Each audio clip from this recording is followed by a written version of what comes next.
মানে পরকীয়া এই যে আমার যে দুইটা বউ আছে, আমি তো চাইলে আরেকজনের সাথে পরকীয়া করতে পারবো না, কারণ আমার দুইটারে টাইম দিতে অবস্থা টাইট। আর যদি চারটা বউ থাকতো তাহলে আরো অবস্থা টাইট হয়ে যেত। তো আমার কাছে মনে হয় সমাজে যে পরিমাণ পরকীয়া বাইরে যাচ্ছে, ওই তুলনায় ছেলেদের দুইটা তিনটা বউ থাকা মানে এটা জরুরি এখনকার সমাজে। কারণ মেয়েদের মানে পরিমাণ অনেক বেশি বেড়ে গেছে এবং সমাজে পরকীয়া অনেক পরিমাণ বেড়ে গেছে।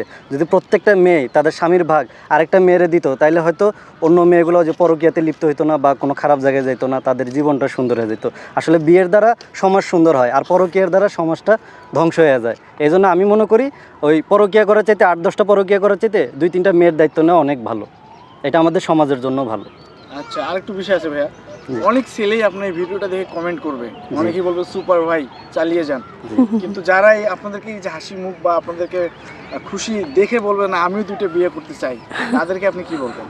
তাদেরকে বলবো ভাই, যদি আপনার বউকে ম্যানেজ করে আপনি রাখতে পারেন তাহলে সমস্যা নাই, কারণ যেহেতু বাংলাদেশে এই জিনিসটা মানাটা খুবই কঠিন।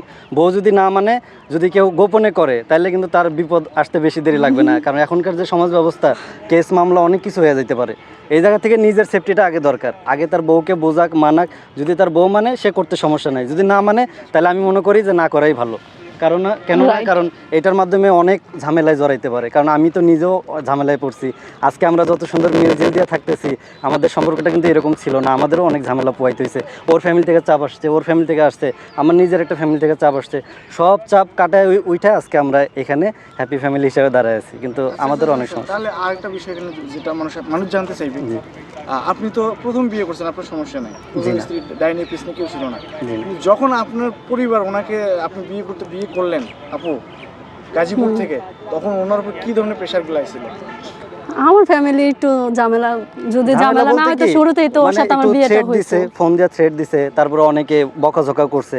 ওর ফ্যামিলির লোক প্রচুর বকাঝকা করে, এখনো বকাঝকা করে। এখন আমার ফ্যামিলির সাথে অত যোগাযোগ বলে যে নাই। তোদের সংসার রাখতে দিব না, ঠিক আছে, তোর আমার মাইরা ফালাই নিতে হইলো, আমার এখান থেকে নিয়ে যাবে। হ্যাঁ গো, কথা একটাই, যদি মাইরাও ফালাই দেওয়া লাগে তাও ওরে নিয়ে যাবে। ও তো এক কথায় যাবে না। ও আমার সাথে আছে দেখে হয়তো ওদের ফ্যামিলি কিছু করতে পারে না। যদি ও আমার বিপক্ষে চলে যেত, তাহলে আমার বিপদ হইতে পারতো।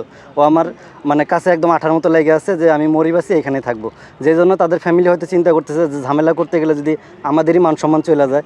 মান সম্মানের ভয়ে শুধু মুখে মুখে থ্রেট দিচ্ছে, কিন্তু কোনো ঝামেলা করতেছে না। আমরা 203 আসছি, আমার হাজবেন্ড আসছে, তারপর আমার দেবর আসছে। আপনারা 203 মানে বুঝলাম না কথাটা। 203 মানে 203 মানে